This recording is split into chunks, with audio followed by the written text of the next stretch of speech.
Kaya iyang sa sundalo, pati yung retirement nila patayan. Given all these predicaments, sir, you have the legal basis on the issues of one. Kaya mayroon na nga. Legal remedies in your mind. Meron na. Lahat ito, the example yung PhilHealth na binara sila, yun yan. Hindi man nila pera ito lahat.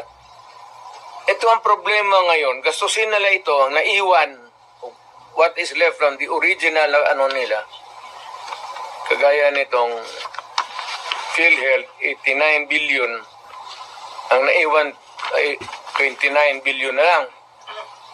So, kung walang pera, anong gawin nila? Maghiram. But they juggle. Foreign